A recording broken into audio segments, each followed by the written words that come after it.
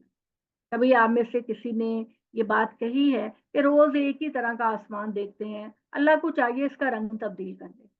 کبھی یہ آپ کو ہر لمحہ اللہ کی بدلتی ہوئی نعمتیں جو ہیں وہ اس لیے ہیں کہ آپ کو بوریت محسوس نہ ہو اور آپ کو خدا کی نشانیاں نظر آئیں۔ تو کبھی آپ نے یہ کہا ہے کہ بوریت ہوتی ہے، آسمان کو دیکھ کر بوریت ہوتی ہے، کبھی کہا آپ نے؟ اس لیے کہ آسمان ہر روز اللہ کے حکم سے ہر وقت ایک نئی شکل میں ہوتا ہے۔ تو اللہ تعالیٰ کہتے ہیں کہ یہ بادلوں کو گھیر کر لاتا ہے، یہاں تک کہ وہ پانی سے لدے ہوئے بادل اٹھا لیتی ہے تو ہم اس سے کسی مردہ زمین کی طرف ہانک کر لے جاتے ہیں اور وہاں پر می برسا دیتے ہیں، پھر اسے طرح طرح کے پھل پیدا کرتے ہیں، اس طرح ہم مردوں کو بھی اٹھائیں۔ جب زمین کچھ پیدا نہیں کر رہی ہوتی تو ہم بارش کو برساتے ہیں تو زمین پھل دینے لگتی ہے، تو اسی طرح ہم تمہیں قبروں سے نکالیں گے، یہ ہمارا اختیار ہے کہ ہم نکالیں گے۔ اور یہ کہتے ہیں کہ جب ہم ہڈیاں بن جائیں گے، اب بھوسی ہڈیاں بن جائیں گے تو ہم دوبارہ اٹھائے جائیں گے، اللہ کہتے ہیں ہاں بالکل اٹھائے جاؤ گے، اور یہ میرا وعدہ ہے۔ جو زمین اچھی ہوتی ہے وہ اپنے پروردگار کے حکم سے خوب پھل پھول لاتی ہے، اور جو زمین ناقص ہوتی ہے اس کی پیداوار بھی ناقص ہوتی ہے، یہی تمہارا معاملہ ہے۔ ہم اس قرآن کی آیتوں میں اپنی نشانیاں اس طرح گوناگوں پہلوؤں سے دکھاتے ہیں ان لوگوں کے لیے جو شکر گزار بننا چاہیں۔ ہم نے نوح کو اس کی قوم کی طرف بھیجا تو اس نے انہیں دعوت دی کہ میری قوم کے لوگوں اللہ کی عبادت کرو، اللہ کے سوا کوئی معبود نہیں، میں تم پر ایک ہولناک دن کے عذاب سے ڈرتا ہوں۔ اس کی قوم کے بڑوں نے جواب دیا ہم تو تمہیں سری گمراہی میں دیکھ رہے ہیں، یعنی دنیا میں حضرت آدم علیہ السلام کے بعد جو ایک نسل چلی تو بڑی جلدی اس نسل کے اندر شرک آ گیا، اور شیطان عقل مند انسان کو بھی گمراہ کر سکتا ہے. تو ان کے اندر جو اس نے گمراہی پیدا کی سب سے پہلی، وہ اللہ کے ساتھ شریک کرنا.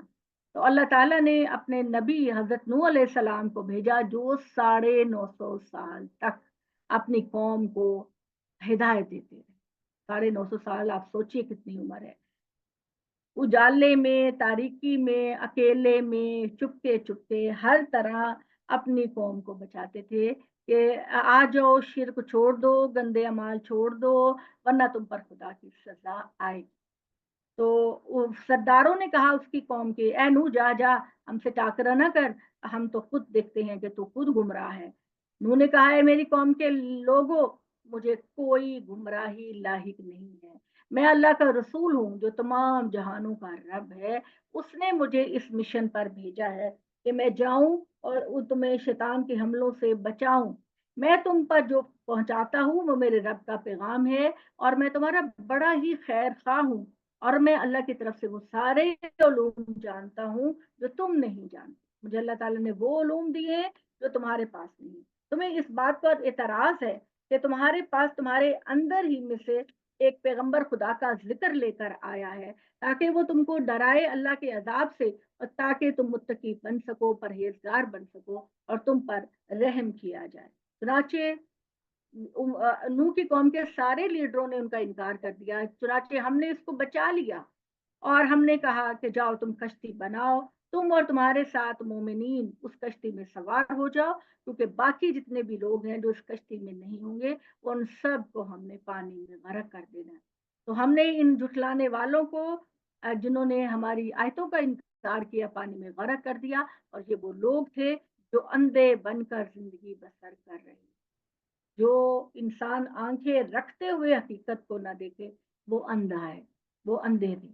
تو یہ اب آپ نے دیکھنا ہے کہ قرآن مجید میں قوموں کا سلسلہ شروع ہو گیا. اللہ تعالیٰ اب بتا رہے ہیں کہ جو قومیں اپنے نبی پر ایمان نہیں لے کر آتی تو خاص مہلت دے کر اللہ تعالیٰ خاص عرصے تک مہلت دے کے، جب اللہ دیکھتے ہیں کہ ان کے اندر تو کوئی بھی رمق ایمان کی نہیں، تو پھر اللہ نبی سے کہتے ہیں کہ تم ہجرت کر جاؤ اور اس قوم کو تہس نہس کر دیا جائے. یہی ہوا کہ حضرت نوح کو اللہ نے کہا میری ہدایت کے مطابق کشتی بناؤ، میں تمہیں گائیڈ کرتا ہوں، اور اس میں ایک جگہ تم اپنے لوگوں کے لیے اور اپنے لیے رکھو، پھر دوسری جگہ پر تم اپنے خوراک کو ذخیرہ کر لو، پھر ایک اور جگہ پہ تم کائنات کے جڑواں جانور پرندے لے کر ان کو رکھ لو جوڑا جوڑا. تو بس یہی بچیں گے، باقی ہر چیز تباہ ہو جائے گی. پوری کائنات کے اندر جو کچھ ہے انسان ہے وہ سب کے سب ختم ہونے والے ہیں. اور اس عذاب میں آپ دیکھیں نا، آپ شفاعت کی بات کرتے ہیں، حضرت نوح کی بیوی بھی اس عذاب کی شکار ہوئی کیونکہ وہ ان پر ایمان نہیں لے کر آئی تھی، اور ان کا بیٹا ان کا بھی ایمان نہیں لے کر آیا تھا. تو حضرت نے کہا آ جاؤ بیٹا، آج کشتی والوں کے علاوہ کوئی نہیں بچے گا. تو اس نے کہا کہ نہیں، میں پہاڑ پر چڑھ کر اپنی جان بچا لوں گا. تو اللہ کہتے ہیں اس کی آنکھوں کے سامنے پانی کی ایک اونچی لہر آئی اور اس کو بہا کر لے گئی. اور حضرت نوح نے کہا یا اللہ، یہ تو نے کیا کیا، یہ تو میرا بیٹا تھا. تو اللہ تعالیٰ نے کہا اے نوح، جاہلوں والی باتیں نہ کرو، یہ تیرا پیروکار نہیں تھا، تیرے راستے پہ چلنے والا نہیں تھا. اور اللہ کا قانون اٹل ہے کہ اس کے نزدیک کامیابی صرف متقیوں کے لیے ہے، اور نہ تو تمہارا بیٹا یہ متقی تھا، نہ تمہاری بیوی متقی تھی. اقول قولی ھذا واستغفر اللہ لی لکم ولسائر المسلمین. جزاک اللہ. اللہ کا لاکھ لاکھ شکر ہے. تو یہ ہمارا جو ہے میرا خیال 9واں سپارہ ہمارا ختم ہو گیا. ٹھیک ہے جی، 8واں پڑھ رہے ہیں ہم اس پارہ. 8واں پڑھے، بس ابھی 9واں پڑھ رہی بس ہیں. ختم. ہاں، شروع ہونے والا ہے بس. یہ 8واں ہے. ہاں 8واں پڑھ رہے ہیں، بس 9واں چلیے. شروع ہونے والا ہے، بس ہونے والا ہے. جی جی جی. یاسمین کہاں شروع ہونے والا؟ 4 رکوع پڑے ہوئے ہیں. کوئی بات نہیں لڑے نا. اچھا ہونے جی، ہونے سے کوئی بات ہے، سوال دو ہے تو پیج جی کو میں سوال کر لوں؟ بس اللہ میاں ہمیں ہمت دے جی، ہمت دے اللہ تعالیٰ، ہمت دے. السلام علیکم ٹیچر، میں نے یہ کہنا تھا کہ جو ہے نا یہ لیکچر پلیز گروپ میں بھی شیئر کر دیا کریں. بیٹا ہوتا ہے گروپ میں، ہر روز ہوتا ہے. واٹس ایپ آپ نا کس گروپ سے ہیں بیٹا؟ آپ کے گروپ کا کیا نام ہے؟ میرا ہے جو مینا آپی نے بنایا ہوا نا. جی بیٹا اس میں روز ہوتا ہے شیئر. جی جی، انذار ہے نا جس میں. نہیں، اس میں ہے دورہ قرآن بائی مس کوکب. ہاں اس گروپ میں ہوتا ہے. چلے میں اب چیک کرتی ہوں. جی جی بالکل. اچھا جی، کوئی اوکے، سوال ہے بتائیے. تھینک یو، جزاک اللہ. جی السلام علیکم کوکب. میں جی سوال کرنا چاہ رہی تھی کہ یہ جو صاحب اعراف ہیں ان کا آراف کہتے ہیں جی، ان کا فیصلہ ہو چکا ہے جب یہ سب بتایا جا رہا ہے، یا ابھی ہونے والا ہے ان کا فیصلہ؟ غالباً ہو چکا ہوگا. جی جی، ان کا فیصلہ ہو چکا ہے. یعنی وہ جو لوگوں کی رائے جو ہے وہ تھوڑی اس طرح کی ہے کہ ان کا فیصلہ جو ہے وہ ابھی نہیں ہوا ہوگا. وہ ابھی انتظار میں ہوں گے کہ وہ جنتی ہیں یا دوزخی ہیں. لوگوں نے یہ لکھا ہے. لیکن اس میں جس خوبصورتی اور جتنے جوش کے ساتھ وہ تعریف کر رہے ہیں مومنوں کی، تو اس سے یہ بات ہے کہ وہ اصل میں وہ لوگ ہیں جن کو دنیا ہی میں بخشش کا فیصلہ ہو چکا تھا اور ان کو جنت عطا کر دی گئی تھی. تو وہ اپنی جنتوں میں ہی بیٹھے، ان کی دیواروں پر کتنے خوبصورت محل ہوں گے، وہاں بیٹھے وہ مشاہدہ کر رہے ہوں گے کہ خدا کی عدالت میں کیا ہو رہا ہے. اور وہ تو جنتی ان کے ہونے کا فیصلہ ہو چکا. اب وہ آرام سے مشاہدہ کر رہے ہیں، اچھا فلاں بندہ جو ہے وہ جنتی ہے، فلاں کا چہرہ چمک رہا ہے، فلاں کامیاب ہو جائے گا. وہ ان کے بارے میں باتیں کرنی. جی ٹھیک ہے جی. یعنی وہ پیغمبر ہیں، صالحین ہیں، وہ لوگ جن آپ نے کہا جن کے بارے میں شور ہے. ماشاء اللہ. ٹھیک ہے جی. کوکب میں ایک دو باتیں اور پوچھ سکتی ہوں؟ جی جی ضرور پوچھیے. میں پوچھنا چاہ رہی تھی کہ ہم شیطان کو مطلب ایگزیکٹلی کیا سمجھنا چاہیے؟ ایسے ہی سمجھ آتے ہیں نا کہ یہ تو ہماری اپنی نفسیات ہے، ہم ہی نہیں، شیطان کا وجود ہے بھائی، ہے شیطان کا وجود اس کا. وجود ہے. دیکھیے طاہرہ باجی، جب اللہ اس کے ساتھ مکالمہ کر رہا ہے. جی اللہ نے کہا کہ انہ کان من الجن، وہ شیطان جو تھا اس کی نسل جنوں میں سے تھی. تو اس کا ایکچوئل وجود تو ہے نا. اچھا جی. تو پھر وہ یعنی بہت سارے شیطان ہیں، ظاہر ہے ہر انسان کے ساتھ لگے ہوئے ہیں، اور ظاہر ہے کہ اس کی وہ اولاد بھی ہے، پشتوں میں اس کی اولاد بھی ہے، مطلب پشت در پشت چلے آ رہے ہیں. اس کی اولاد بھی ہے نا، شیطان کی اولاد بھی ہے. اور شیطان کا جی جو لفظی مطلب ہوتا ہے وہ ہوتا ہے سرکش اور نافرمان مخلوق. تو کسی جگہ کانٹیکسٹ میں اللہ تعالیٰ نے نافرمان لوگوں کو بھی شیطان کہا.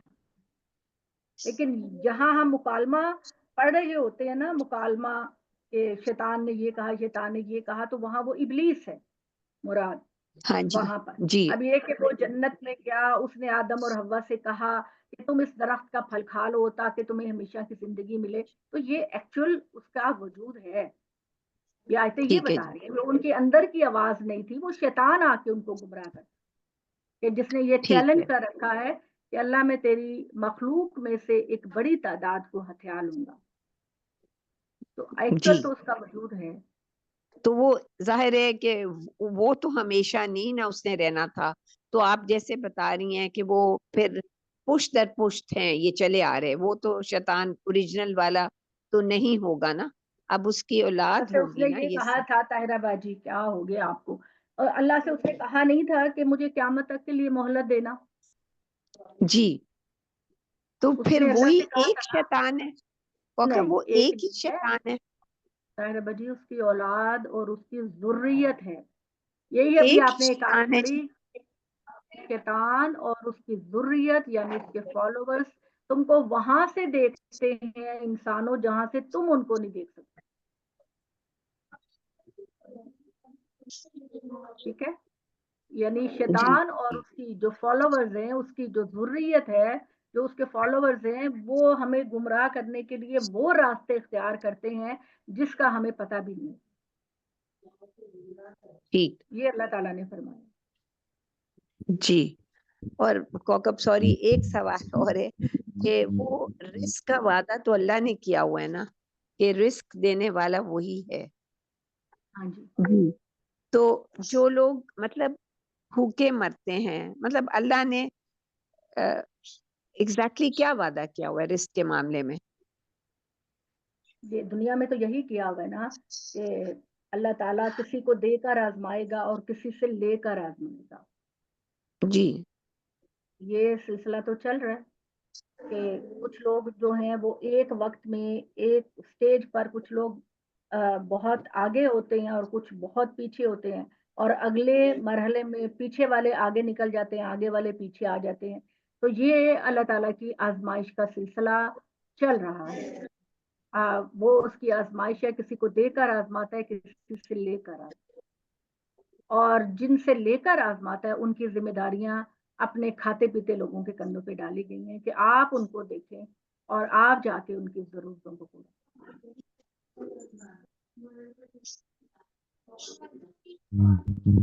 یہ جو آیت ہے کہ اولاد کو مفلسی کے ڈر سے قتل نہ کرو, تو اکثر لوگ اس کا طیبہ, وہ آپ نے کرتے ہیں. ہاتھ اٹھایا ہوا ہے.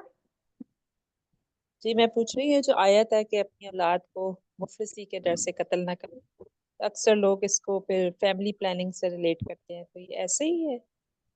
اس دور میں تو ظاہر بات ہے کہ وہ سسٹم نہیں تھا کہ آپ بچے کو دیکھ سکیں یا اس کو, تو وہ پیدا ہونے کے بعد مارتے.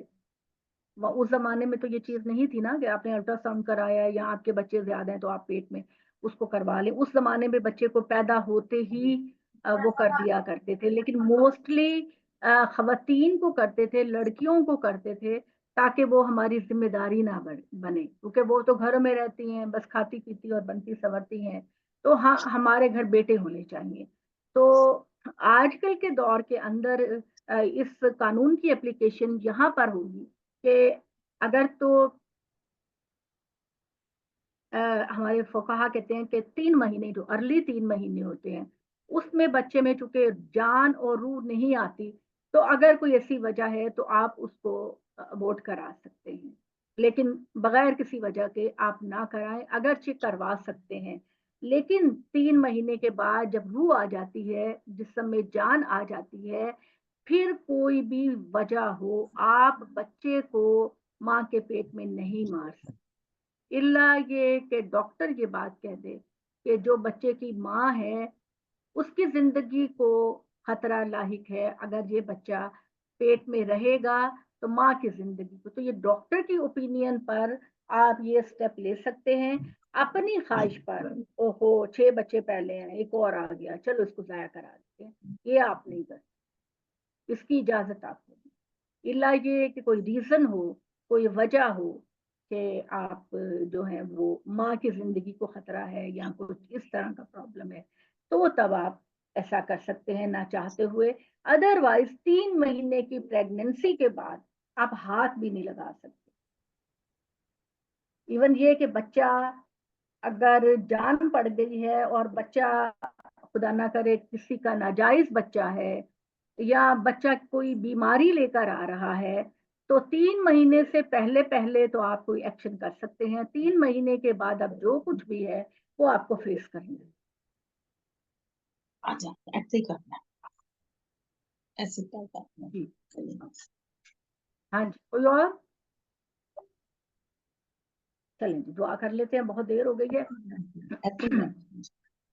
الحمد اللهم صل على سيدنا محمد وعلى آل محمد كما صليت على إبراهيم وعلى آل إبراهيم إنك حميد مجيد. اللهم بارك على محمد وعلى آل محمد كما باركت على إبراهيم وعلى آل إبراهيم إنك حميد مجيد.